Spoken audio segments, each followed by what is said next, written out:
This is the life. Today we smile, next day we cry.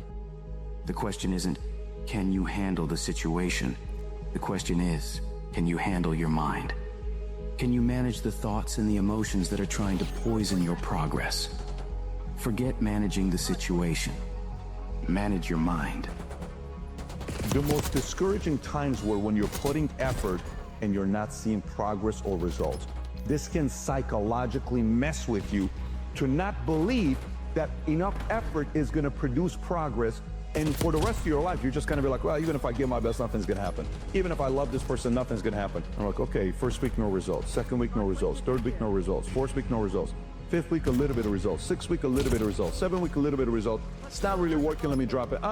90 days, that's only 7 weeks. 8 weeks, 9 weeks, 10, 11, 12, 13th week, bam! Oh, this works.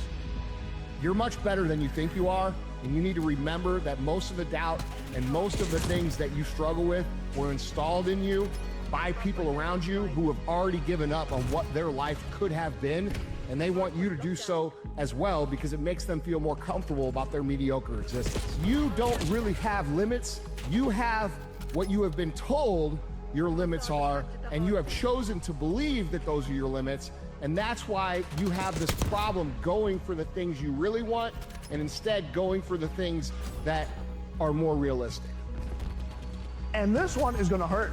In the race to greatness, when you're chasing it, there is no motivation. What? There is no motivation? But everybody told me I need to get motivated. Motivated people chase their dreams. Elevated people catch their dreams. No more gray decisions in your life. It either serves the man or the woman you want to become, the business you want, the father you want to be, the wife you want to be, the mom you want to be, the leader you want to be, the business you want to have. Your actions either serve and take you towards that version of yourself, or those actions take you away from that. If you get rid of, well, maybe kinda, surfing on my phone a little bit, or doing this a little bit, or binging on Netflix a little bit, or hanging out with those negative people a little bit. No. You want to go to the next level?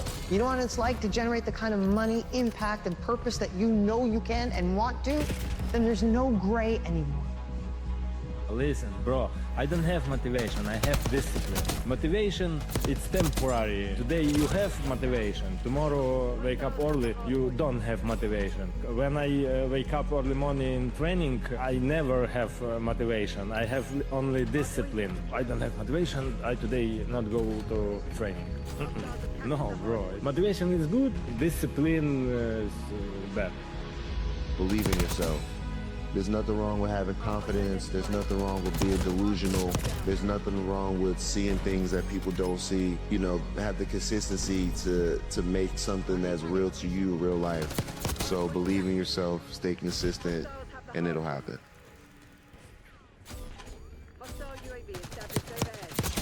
You are who you've been looking for.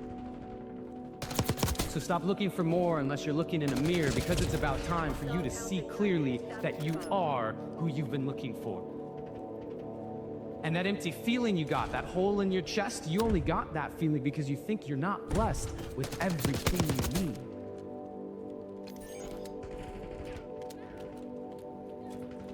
And yes, love is the answer, love is the key, but if you can't love yourself, how can you ever love me? And loving yourself, what does that even mean? Like massages and selfies and that sort of thing? Because the more I think about it, the more it feels weird. I've always been taught that self-love was something to be feared. I've been taught that arrogance is bad and vanity, it's not good. What should I do? How should I act? I'm supposed to love myself, but how do I even do that? How many of you, within the course of your lifetime, have the capacity to be peaceful? The capacity to be peaceful. If you have the capacity to be peaceful, then you are already moving in the right direction. Because we as human beings naturally and innately have the capacity to be peaceful. Because when we are at peace with ourselves, we are experiencing our enlightened consciousness, yes? So this is how transformation works. We have to let go of all the golden carrots that have been dangled in front of us, of success, of accumulation, of being more, because more isn't necessarily more. Do you understand that?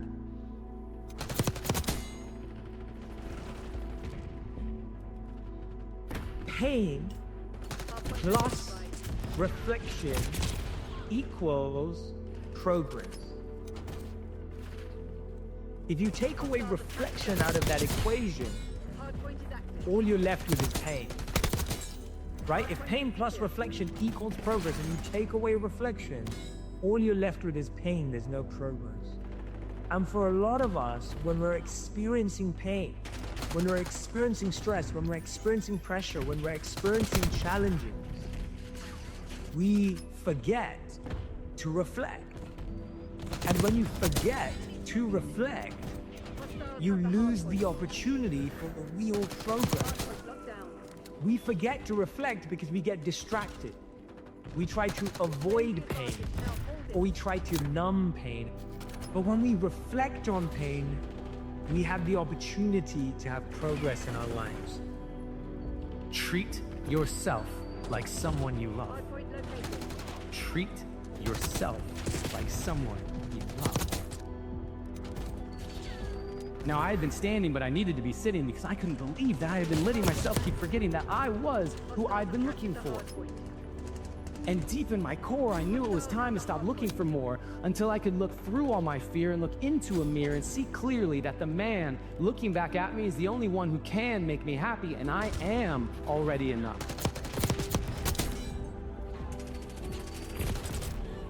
What's my next step? And so I'd go immediately into action.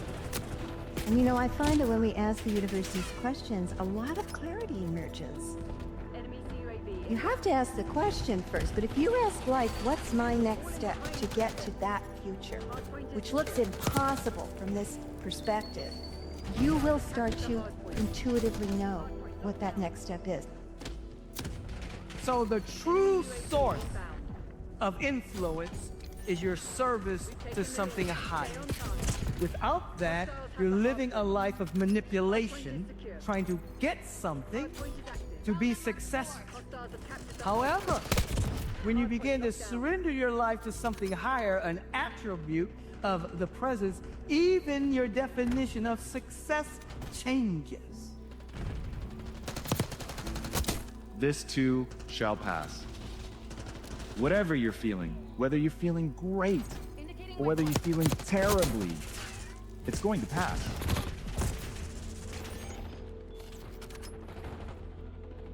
Hostile counter UAV established above.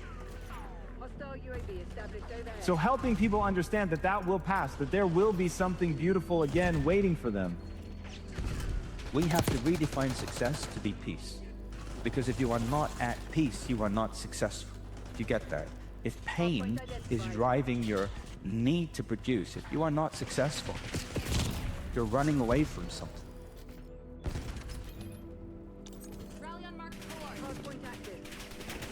So it's not about who you are. It's about who you want to become and the price you're willing to pay to get there. Become that person. Change the world. Change yourselves.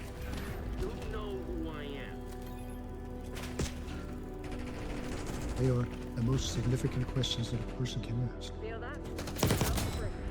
Why am I here? What's the difference between love and between fear? How can I know? How can I align myself with the highest part of myself that I can possibly imagine or think of? These are questions that we've been asking ourselves since we were a species. Now we're multisensory, and we can begin to experience the things that we used to have to believe on faith. Now we can begin to see for ourselves who is responsible for our lives. But the final step in creating authentic power is to give your power to a higher power. You can have what you want and need, assuming you're taking care of yourself.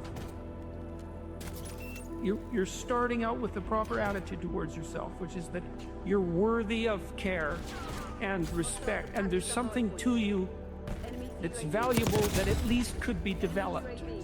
You need to give yourself that amount of credit, like you would with anyone that you might be willing to attempt to care for and love.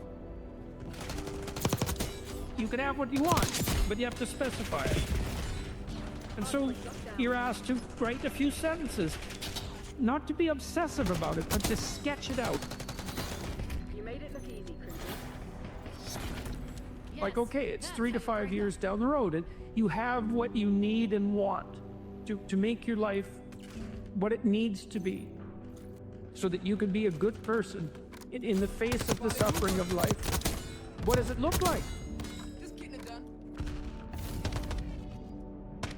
Consider for a moment the multitude of your faults and the direction those faults could pull you in. And everyone knows that. Everyone has a sense of how they would fall apart. It's 3 to 5 years down the road, and you've let that part of your character dominate.